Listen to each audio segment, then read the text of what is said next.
Hello everyone, সবাইকে আজকে যে বিষয়ে আপনার জরুরি বার্তা প্রদান করব যে আমরা এখন স্বাধীন রাষ্ট্র, যে আমাদের দেশের মধ্যে স্বাধীন রাষ্ট্র হিসেবে আমরা এখন দেশ থেকে কী চাচ্ছি এবং কি আমাদের করণীয় কী এবং আমরা কেমন রাষ্ট্র চাচ্ছি, কেমন স্বাধীন রাষ্ট্র চাচ্ছি।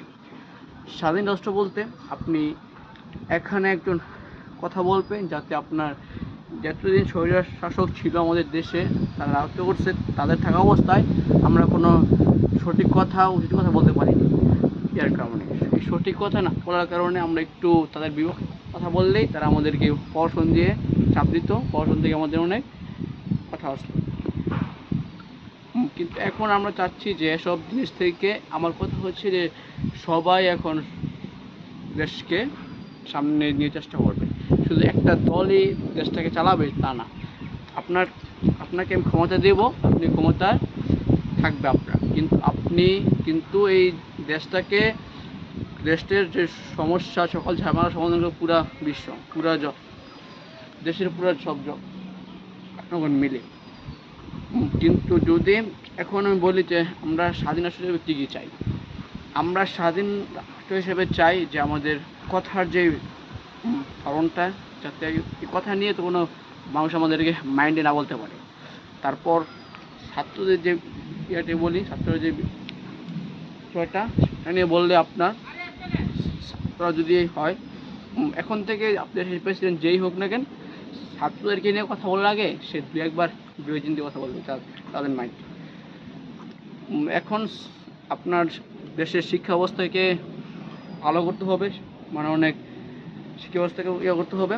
তারপর দেশের যেই অর্থনৈতিক ব্যবস্থা, এই অর্থনৈতিক ব্যবস্থাটাকে আপনার ভালো পজিশনে নিয়ে রাখতে হবে। যে আমাদের কি আমরা চাচ্ছি যে স্বাধীন দেশের মধ্যে আমরা যাতে ভালোভাবে বাঁচতে পারি, যাতে কোনো মানুষও এই দেশটাকে খারাপ না বলে, সবাই যাতে আমাদের যেই দলে আসুক সবাই যাতে দলটাকে সাপোর্ট করে, সবাই যাতে এই দেশের প্রেসিডেন্টের সাথে সবাই থাকে, পাশে থাকে, সবাই যাতে আপনার এই দেশটাকে ভালো পজিশনে নিয়ে যেতে পারে, যাতে দেশটা বিশ্বমঞ্চে এক সময় ইয়ে করতে পারে, দাঁড়াতে পারে।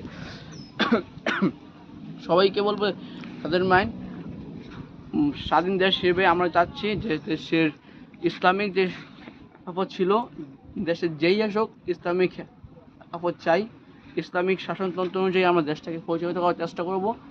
এবং দেশের মধ্যে যে ফার্স্ট টাইম আমি পুরো দেওয়া শেষ করলাম, এখন মহিলাদেরকে বলি না, এদের কথা হচ্ছে যে যারা পর্দা করবে, ইসলামে শাসন অনেক, ইসলামে পর্দা করা অনেক তাগিদ দেওয়া হয়েছে, কিন্তু এই পর্দা জিনিসটা নিয়ে আপনারা কখনো বাড়াবাড়ি করবেন না। যদি আপনার স্কুল কলেজ ভার্সিটি ড্রেস থাকে, ড্রেস পরে যদি আপনার ড্রেস এত প্রয়োজন হয় তাহলে আপনার ড্রেস পরে সে উপরে বোরকা পরবে, সেটাতে যে আপনি কথা বলেন তাহলে কিন্তু আমরা স্বাধীন রাষ্ট্র হিসাবে গণ্য হতে পারতেছি না।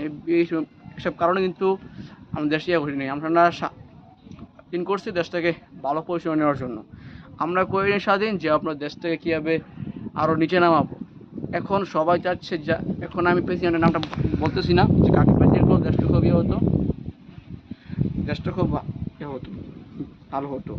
আমরা চাচ্ছি দেশের মধ্যে যেই আসুক, দেশের যে স্বাধীন ব্যবস্থা ছিল সবাই যাতে দেশটাকে আরও আপডেট করতে পারে সেই চেষ্টা করবো, এবং বিশ্বমঞ্চে আমরা দাঁড়াতে পারি সেই চেষ্টা করবো। তারপর সবার কাছে বলবো যে শিক্ষার ব্যবস্থাটাকে আমরা ট্রাই করার ভালো করার চেষ্টা করবো, যাতে আমরা বিভিন্ন বড় বড় দেশের সাথে টক্কর দিতে পারি। ইসলামিক শাসনতন্ত্র চাই এবং সবার স্বাধীনতা চাই, যাতে সবাই কথা বললেই, কারণ জনগণ হচ্ছে দেশের সম্পদ। দেখেন জনগণ আপনাকে দেশের প্রেসিডেন্ট করতে পারে এবং সেই আপনাকে নিজে নিজে নামাতে পারে। এটা কয়েকদিন আগে আমরা দেখতে পেলাম আমাদের বাংলাদেশে। সুতরাং ক্ষমতা ও টাকার বড়াই নিয়ে আপনি নিজেকে অনেক বড় ভাববেন তা কিন্তু না। এখন থেকে সে আপনার ভালো হবে। সবাই ভালো থাকবেন। আসসালামু আলাইকুম।